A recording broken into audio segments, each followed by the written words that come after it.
دوستانو کله کله چې مونږ په پېښور باندې خبره کوو، په حیات آباد باندې خبره کوو، یا داسې نورو ځایونو باندې چې دغلته د بدکارۍ اډې شروع دي، بدکاریانې شروع دي، او هغه جینکۍ، هغه انټیانې چې هغوی کوم مالداره هلک ګوري نو هغه ته اشاره کوي، د روډ د پاسه دوی ولاړ وي او دوی ورسره بیخیږي، خپلې نمبر هم ورکوي. خیر نن به تاسو سره د ثبوت په طور باندې یو ویډیو شریکوم. تاسو ته خواست کوم چې موږ سره تر اخره پاتې شئ.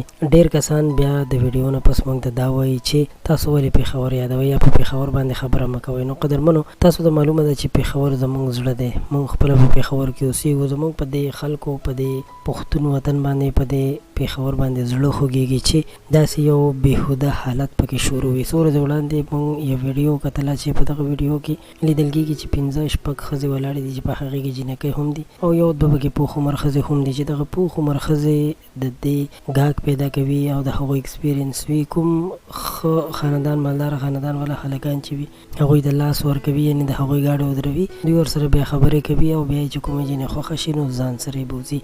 دا حالت مخکې په حیات آباد او مختلفو علاقو کې، اوس په ډېرو داسې ځایونو کې دا حالت شروع شوی دی.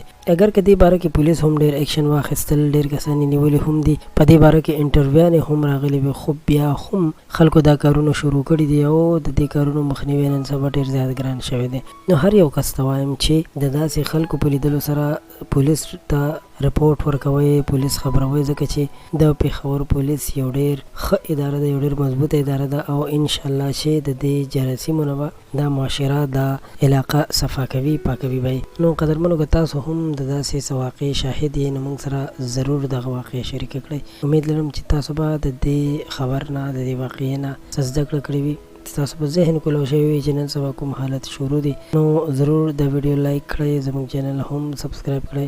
زموږ راتلونکي ویډیوګانې به تاسو سره د همدې چینل نه شریکېږي. خوشحاله اوسئ، بریالي اوسئ.